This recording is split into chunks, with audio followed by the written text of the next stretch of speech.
Bonjour et bienvenue à tous. Vous êtes bel et bien sur votre chaîne d'information préférée, Actualité africaine. L'information nous place au sommet du monde et nous avons pour préoccupation majeure de vous informer non seulement sur l'actualité à l'échelle continentale, mais aussi mondiale. Alors, si vous êtes nouveau sur la chaîne, pensez à vous abonner.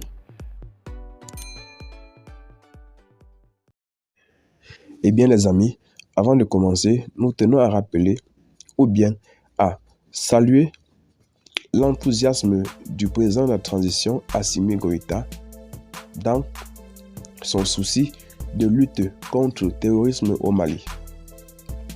De ce fait donc, nombreux ont été les efforts fournis par le président de la transition dans le but de bannir ou d'éradiquer la situation terroriste qui sévit au Mali, ce par l'expropriation de la coopération des forces étrangères telles que les forces Barkhane, connues sous le nom du pays de la France, les forces Wagner, connues sous le nom du pays du Mali, les forces burkinabé et les forces armées béninoises.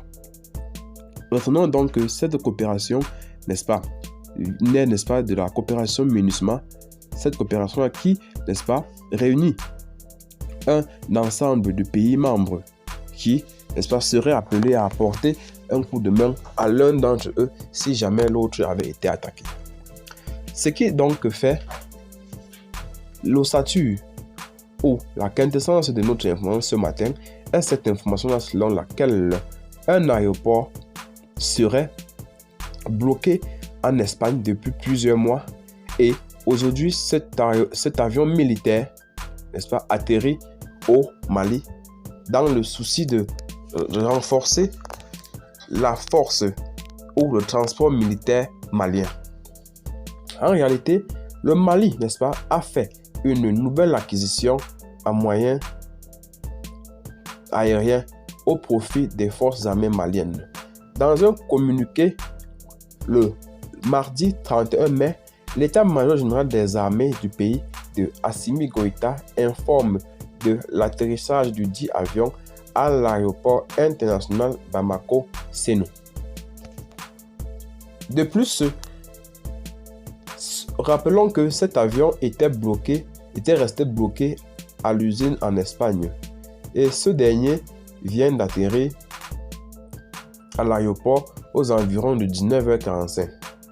En rappel, ce n'est pas, n'est-ce pas, le premier moyen d'acquisition en moyens aériens au profit des FAMA dans le cadre de la lutte contre le terrorisme.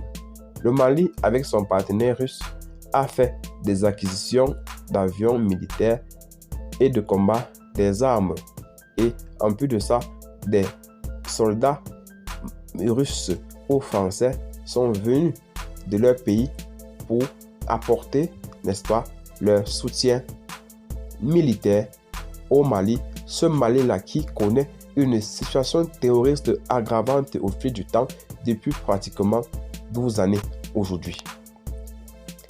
N'est-ce pas? Nous mettons donc fin à cette petite minute de l'information. Abonnez-vous à la chaîne si vous n'êtes pas encore. Partagez la vidéo surtout si vous l'avez trouvée intéressante et abonnez-vous pour ne rater aucune de nos prochaines vidéos. Déjà que vous informez à l'échelle mondiale, internationale et continentale est notre préoccupation et souci majeur. À nous revoir très bientôt pour de prochaines vidéos. Bye bye.